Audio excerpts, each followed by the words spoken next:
On est de retour au casino. Quel quatrième round on a eu? Il a donné M. Jutra à Alcine, mais vraiment, ça a été tout un round pour les deux boxeurs. On veut s'assurer dans le coin de Alcine que Alcine n'hésite pas à frapper au corps, ne pas juste se concentrer à la tête. On sait que s'il y en a encore, il va venir naturellement. Là. Ouais. Donc, on sent plus de hargne là, dans le cas de Canclos. Il a commencé le cinquième avec beaucoup d'énergie. Canclos doit être ou très loin ou très près, lui. À mi-distance, il est deuxième dans tous les échanges. C'est très difficile pour lui, ayant une portée plus courte et étant moins habile qu'Alcine.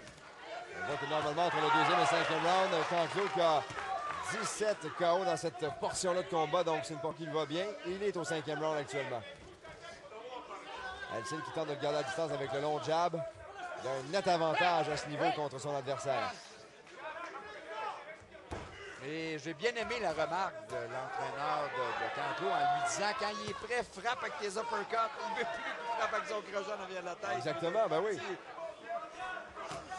La directive est très claire. Là. On a tellement peur à un moment donné de perdre d'autres points ou éventuellement d'être disqualifié. Et ça, on ne souhaite pas que ça arrive dans son coin, vraiment, là. Faut qu'il apprenne à contrôler ses ardeurs. L'uppercut, encore une fois, c'est l'uppercut de la Marière. Oh, que ça fait mal! Une gauche qui fait reculer l'adversaire de la part d'Alcine. Et une autre, et une autre. Oh, belle combinaison gauche-droite. Mais Canclos qui revient tout de suite, Bernard. On a vu des beaux éléments qui l'ont emmené au championnat du monde. Là. Il a l'air d'un champion du monde à certains moments. Donc, il est sur la bonne voie. Un bon retour ce soir pour Joachim Alcine. Certains avaient des doutes suite à sa dernière performance, mais ce soir, il est vraiment en pleine possession de ses moyens. Physique comme combat. Hein? Très physique. Canclos n'a pas le choix, lui. Il ne peut pas jouer de finesse avec Alcine.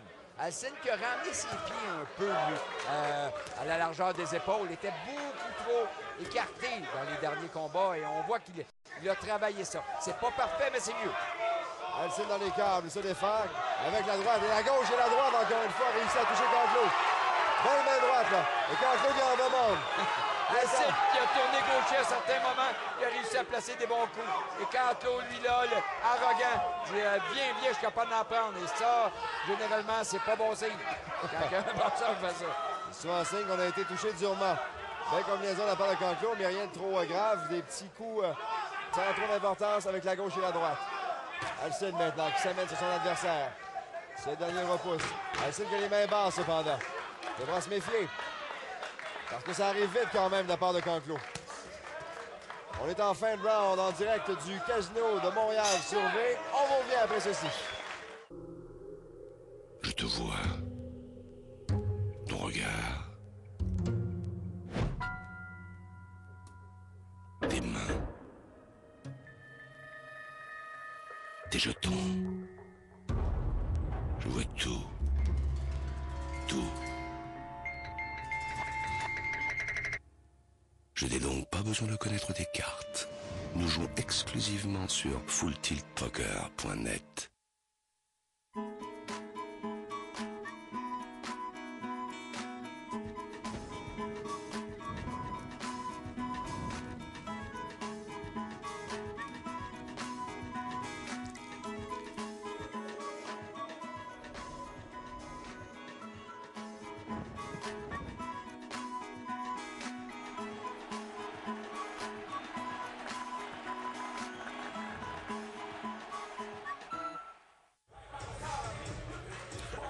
Bon, on est de retour et pendant la pause dans le coin de Alcine, on lui a dit encore une fois de travailler davantage au corps. On aimerait le voir vraiment frapper Canclos dans les côtes et au foie. C'est ça. On a demandé à Alcine, place ton jab, mais vas-y avec ton direct de main arrière au corps et au corps et au corps. Et dans le coin de Canclos, lui, avec ton uppercut.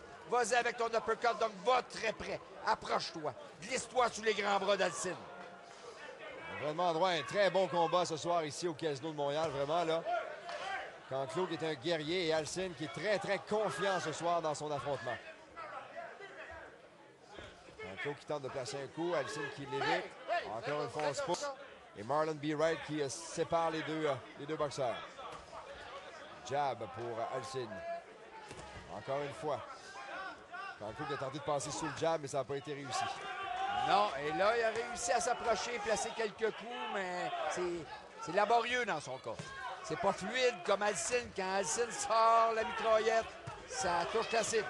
Belle attaque de Canclo, mais quelle esquive de la part de Alcine qui avait les dos au câble et qui a réussi à se pencher juste à temps pour éviter l'attaque de son adversaire. Oh, belle main droite arrière qui est venue toucher le visage de Canclo. Bien fait. Et c'est difficile pour Canclo parce qu'il paye le prix, lui, quand il tente de s'approcher. Un peu comme là, il a reçu un bon job au visage, ça fait pas du bien. Ça t'envoie pas au tapis, mais ça envoie tout un message. Et s'il y a un boxeur qui a été frappé plus fort que l'autre depuis le début du combat, c'est Canclo qui a reçu le plus de coups. Et le meilleur coup de puissance de Canclo, son crochet de la main avant corps n'a pas réussi à le placer depuis le début. C'est plutôt Alcine qui l'a placé à quelques reprises. OK, avertissement, mais rien de sérieux ici. Un peu plus d'une minute à faire au 6e round de ce combat prévu pour 12. Et quand il veut le garder à distance, Alcine, il est capable de le faire, Bernard. Oui, absolument. Et là, il s'est accoté dans les câbles, penché sa tête, a perdu son adversaire de vue. Ce qu'il ne faut jamais faire en boxe. Beau coup de la part de Joachim Alcine avec la droite d'abord et la gauche qui a suivi. On les sépare. Et Joachim qui s'est plaint encore d'un coup qu'il n'a pas aimé. Alcine qui a tourné gaucher, encore Benoît à quelques reprises. Mais les mains sont basses. Oui, il a commencé à le faire ça lors du dernier round vers la fin. Les mains sont très, très basses. Et c'était une de ses vieilles habitudes, ça. Et c'est pas très bon, ça. C'est pas très bon de la part de Joachim. Heureusement, il est capable, lui, à cause de ses qualités athlétiques, d'esquiver, mais c'est toujours il y a un certain danger à tenir ses mains à cette hauteur. On ouvre la porte un peu, hein? C'est ça, et c'est encourageant pour Canclo, qui lui se dit, sur une longue route, peut-être qu'à un moment donné, ça peut tourner à mon avantage. Au niveau de la condition physique, tu as raison, Bernard. Moins de 10 secondes à faire maintenant au 6e. Canclo qui porte quelques coups et Alcine qui a les deux au câble. Le round va se terminer maintenant. Et il y a eu deux bons coups.